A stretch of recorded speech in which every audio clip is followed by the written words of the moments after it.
It's the end of the week and the start of a new year. Yep. I want to welcome Stéphane Lauzon, one of the eminent Grees of LID. Stéphane, why don't you just tell us in, 30 seconds, your life? Oh my God. Well, I've been a consultant for a good chunk of it, and but also been in operations. So I've done it. I like to say I started driving trucks. Is that true? That's true. And I started driving truck at Atlantic Video and Sound. Oh my God, that doesn't exist anymore. Yeah, no, I know. And ended up, in operation and then consulting. That's where I met you guys. Yeah, that's way back then. Yes. When I was still a kid, and here I am now. Well, you're not telling the whole story. Yeah. You actually spent like 6 weeks in retirement. I retired 3 times. In fact, I retired 3 times. I like I say to my clients and when I meet with people, I said I think I'm pretty good in supply chain, but I'm so bad at retiring. Yeah, right. Because but I don't think you're going to try it again. I think you're going to work till you die. That's my prediction. Well, thanks for that. I didn't say you're going to die of work. You're going to work till you die. Okay.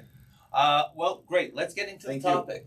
All right. The subject is what we see as 2024. trends for 2024. Trends for 2024. And I believe we have a Gardner report that is the basis of this discussion. Yeah, we looked at it. Yeah. And what did they say? A lot of focus on AI. AI. So software development and sustainability.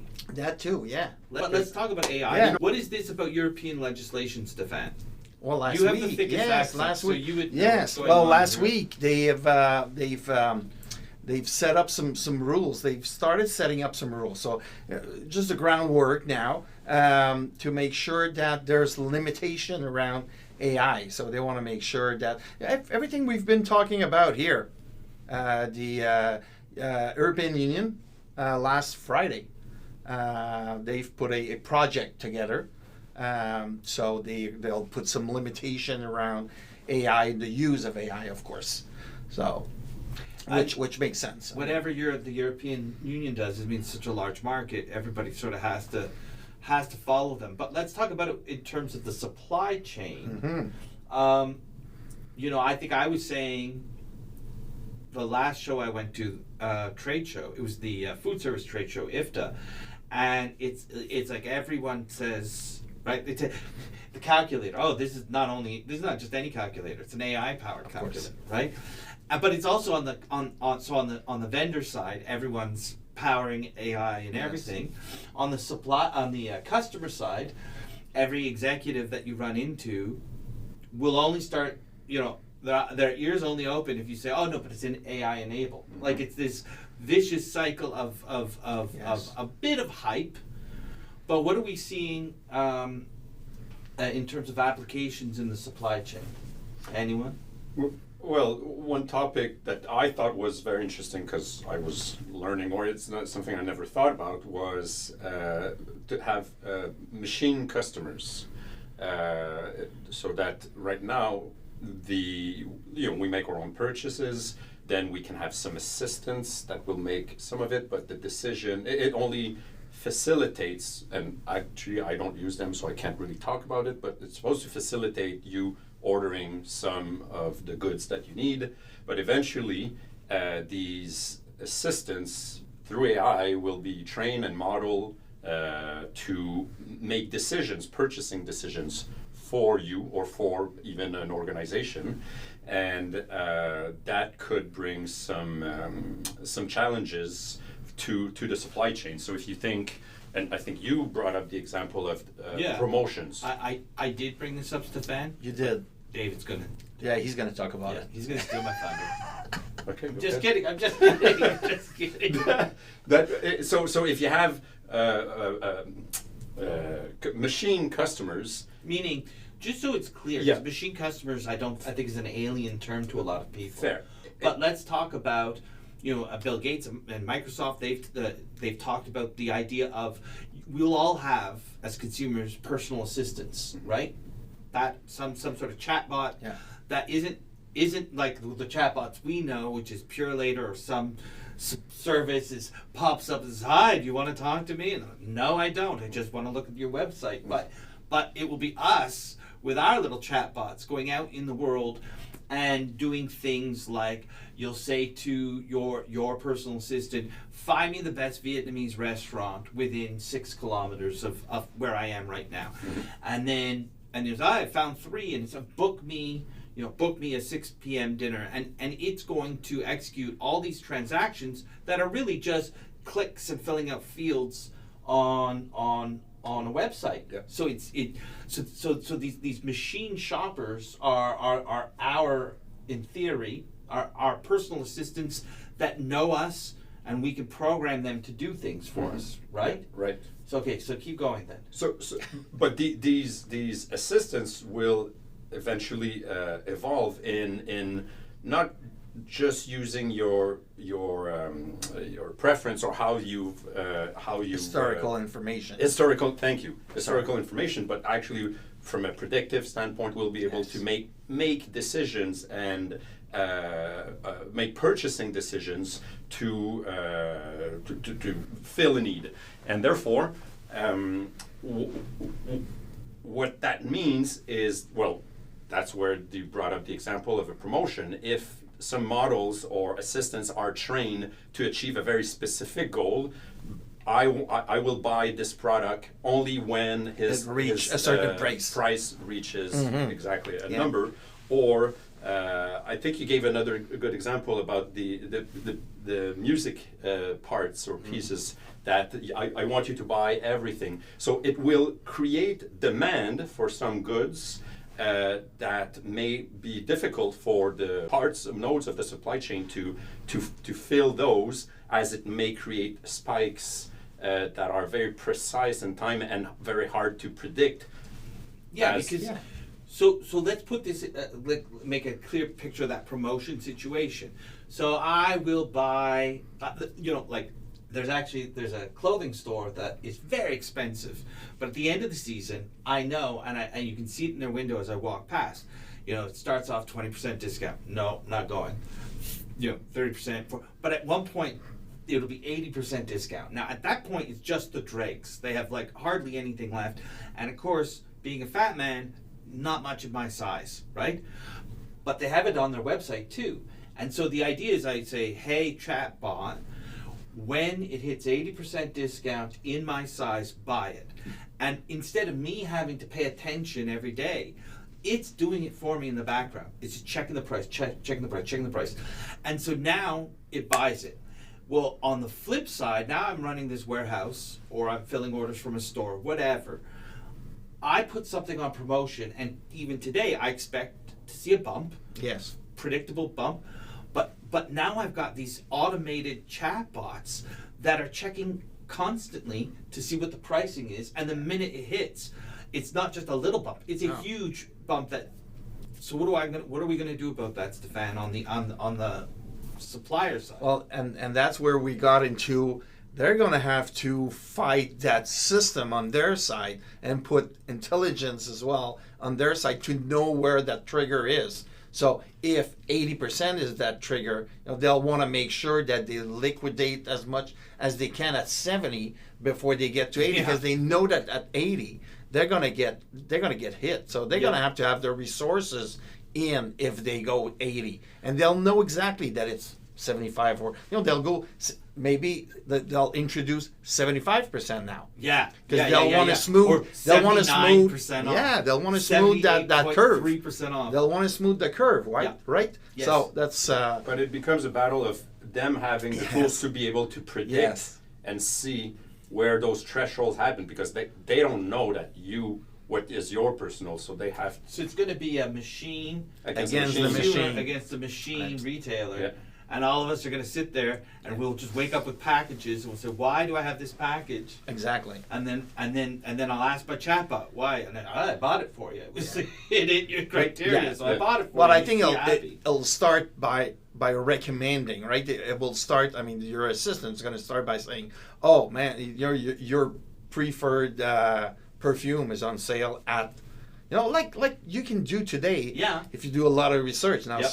now an intelligence other than yours is going to do it, Well, which is cool. and that was the other example that I was thinking about, only because, like, so one of the frustrating things I have is if you buy a book of piano music, okay? So Greek has a lot of piano music, really beautiful piano music, but there's no one book that has everything. I probably done on purpose, and then like 3 books will have 80% commonality, and each will have, and so you're buying these books just for the extra 20% that you don't have in the others. But imagine if you tell the chatbot, like, find every, all the opus numbers from 1 to death of Grieg, and go out, and then it's going to multiple stores. It will hunt eBay. It will look everywhere for you on your behalf, and that is transformative. Yeah. Yeah. The Harley Davidson parts. Harley Davidson parts. But Love it. There was a comment in that report which I can't really speak to, but then as a retailer, how do you make sure that your product is available to those machine customers? So because if you can't find a way, and what that way is, I cannot speak about, I don't know what the nuances are, but so that ultimately you want to make sure that these models are capable of finding your product. Yeah. Otherwise, you're going to miss the boat, because if your marketing techniques are those that appeal to emotions and sentiments, then you may not be found, or the machine may not select your product as the one that is going to buy for whoever. But they'll target a lot more people that way, because otherwise, only if you walk in front of your store, you know it's 80%. Right. Now, every other guy like you is gonna know Right. that it's 80%. Right. Who So- doesn't walk by the store? Who lives Yeah. in No, the absolutely. suburbs or Who in a walks, different but city or only in whatever? yeah. Yep. You know, don't 100%. walk in winter because it's too cold. And Yes. well, now you're gonna know. So, but Mr. but the Arizona. main thing I read a lot about what the report was all about, and it all relates to information though. So, and to that day, we're still lacking on the good information. We have a lot of information. Everybody knows that. We've been saying that for years. I'm sure you guys said that 25 years ago. I said it 20 years ago Yeah. for sure. But I mean, we'll need even better information than ever. Because I mean, it's all The about data information. is the Is the key. whole thing. Is the key, and everybody's complaining about the quality of in 2023. It is funny, yeah. You think about all these things, you come up with all these great and clever ideas of what you could do, with AI, with machine learning, but with also just basic algorithms and Yes. programming, and then you get frustrated because there's a key chasm of data that you're missing. Yeah. And then you start yelling, why didn't we collect this? Or why aren't we measuring this? And then you're like, oh, because no one thought about it. Right. Well, now we got to think about it. Yeah. But keeping track of the time, Yes. I want to make sure that so ESG was another one. Mhm. Well, and you know why this is brought in, because 2024 is going to be a big year for the baby boomer, like me. Uh-oh. So we're turning 60. Yes. So the very late The baby boomer, The youngest of the baby the boomers. the are youngest, turning 60. we're turning 60. Yep. So we're out of here. You want out. Right. You're So done. we're kicked out. Yeah. So a new generation of leaders are gonna take over. Yeah. And they're going to change the way we're doing business. So whether it's through those ESG protocol that every company put in place, or whether it's through laws like the new law against Explain this law. the S211, I think it's called. S211. And it's In Canada. In Canada, Yep. it starts on January 1st, and it's a law to provide company to use to abuse children and abuse worker. So it's basically what I know as the Supply Chain Act in California. In California. So that that every supply chain executive has to sign off on, and you have to put it on your website, on your corporate website. not only do you have to file it, but you have to put it Publicly yes. display. So if you look at any American or California-based distributor or wholesaler, Apple. yes, you'll see the Supply Chain Act signed by the executive directors of the company. And just so I understand, the Canadian law Yes. holds you responsible as a Canadian corporation Yes. for all abuse of workers and children in your supply chain, wherever that supply chain sits. So if I'm manufacturing, on another continent, even just a component or something that goes into my supply chain, I'm responsible for making sure that those factories, those plants, those farms, all of it is being run to a standard of what we would like say Canadian labor law, or Yeah. maybe not Geneva. to that extreme, Yeah. but at least when it comes to like you can't have 10-year-olds picking Yes. cocoa beans, and you're saying that the California Not only your direct suppliers and manufacturer, but even if you go through Like down an the agent, chain. if you go through an agencies or if you go through an agent, that's not a way to get it away doesn't. from it. Yeah, exactly, it doesn't get Right? you. Yeah, because got it. But then you have to, what that report that you make available Yes. for the public to read is, Yes. you have to demonstrate that you made the efforts to avoid it. Well, that report says that you Must Make- not. yeah, well, that exactly. you But put as the you effort. uncover, there could be significant changes to your supply chains that are required for you to comply. yes, but I mean it tells you're telling the world that you're complying with the law. Yeah. Now, you know. Yeah. I mean, that is a big impact for Canada. It But is. You, of course, because you were actually a supply chain executive in California, you've already dealt with this. Yes. And so it does have an impact. Something It does. everyone has to think about. And so your point is, this environmental, social, and governance issue. First of all, we've got that change in generation, where I don't know it's so true that I think the boomers are very lovely, caring people. I think they get a bad rap, but whatever. But as they retire, a new generation comes in, and now more and more governments are joining California in mandating certain corporate responsibility in how we behave, and that's something that affects supply chains for sure. Yeah, absolutely. That's amazing. Well, listen, we have actually zipped through this.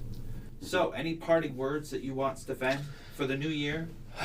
Since we are in 2024 right now. Oh, we aren't. Well, no, I mean, Happy New Year to everyone.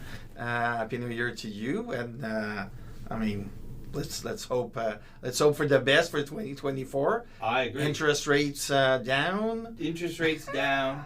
Let's get capital markets flowing. Yeah, absolutely. All right, good. Well, thank you so much. Thank you. Thank you, Stefan. Thank you.